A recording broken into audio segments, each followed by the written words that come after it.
Et pour clôturer dans cette partie, le point fondamental qui a été soulevé dans le chapitre 1, c'est la dernière volonté, le problème lié à la dernière volonté des défunts.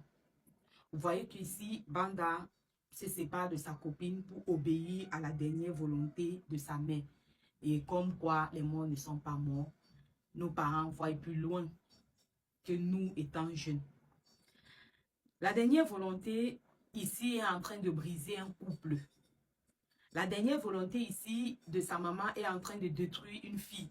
Maintenant, bon, l'auteur ne nous dit pas si véritablement la fille était sérieuse ou pas. Parce que même la façon dont la fille parlait à Banda, et toi, tu vas écouter ta mère, tu vas écouter après toutes ces années que nous avons passées ensemble.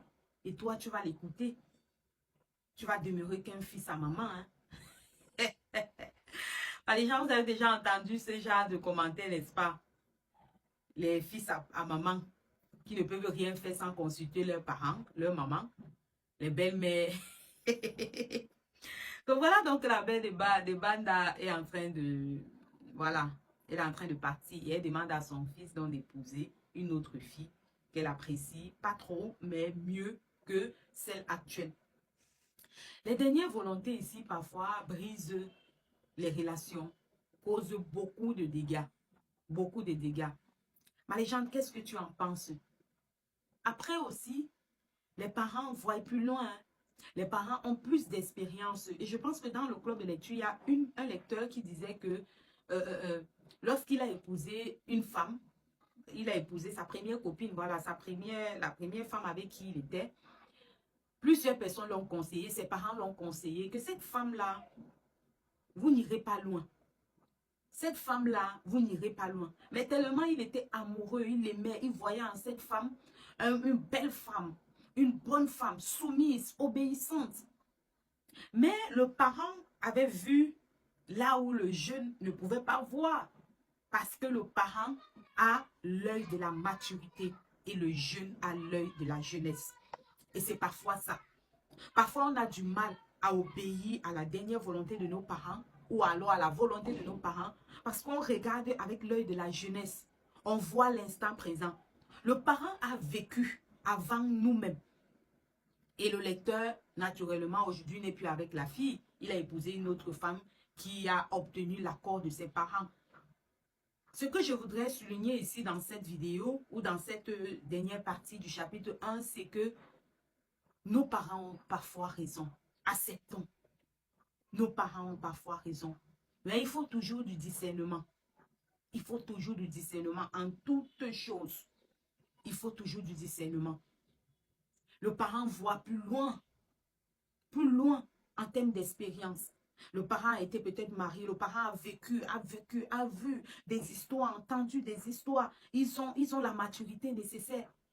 Mais est-ce que donc la dernière volonté d'un parent doit briser un couple?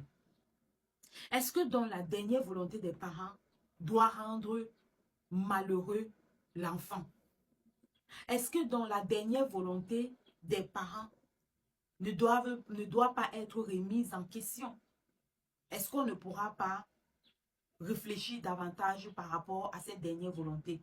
Je rappelle que on ne parle pas des dernières volontés sur les biens, sur ceci. Non, on parle en termes d'émotion. On parle ici en termes de relation.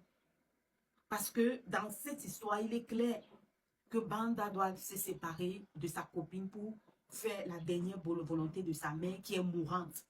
Est-ce que dans cette position-là, on ne peut pas dire que la mère peut-être s'est trompée? Parce que l'auteur dit que la mère, bon, avec la nouvelle gosse, tu vois. Est-ce que les dernières volontés parfois aussi ne peuvent pas être remises en question? Je m'interroge. Parce que dans cette société, on a toujours tendance à obéir aux dernières volontés de nos parents, Parfois même pour pousser la réflexion très loin, parfois même on dit que si on n'obéit pas aux dernières volontés de nos parents, il y aura des conséquences graves. Donc autant mieux le faire maintenant, autant mieux le faire à l'instant T, au moment où il faut le faire. Parce que si on veut le faire plus tard, il y aura beaucoup de dégâts, il y aura des personnes qui vont partir, il y aura des tribulations, il y aura tout ça là au sein des foyers, au sein des familles. Mais est-ce que la dernière volonté de la mère de Banda ici n'est pas, par exemple, biaisée? Est-ce qu'une femme qui a été déviégée n'a pas droit au bonheur, n'a pas droit de se marier? Bon, les gens, dis-moi qu'est-ce que tu en penses. C'était pour clôturer le chapitre 1. Le chapitre 1. Est-ce que l'amour...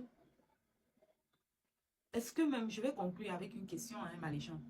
Est-ce que l'amour que tu as pour ton épouse ou pour ton époux doit être supérieur à l'amour que tu as pour ta maman ou ton papa?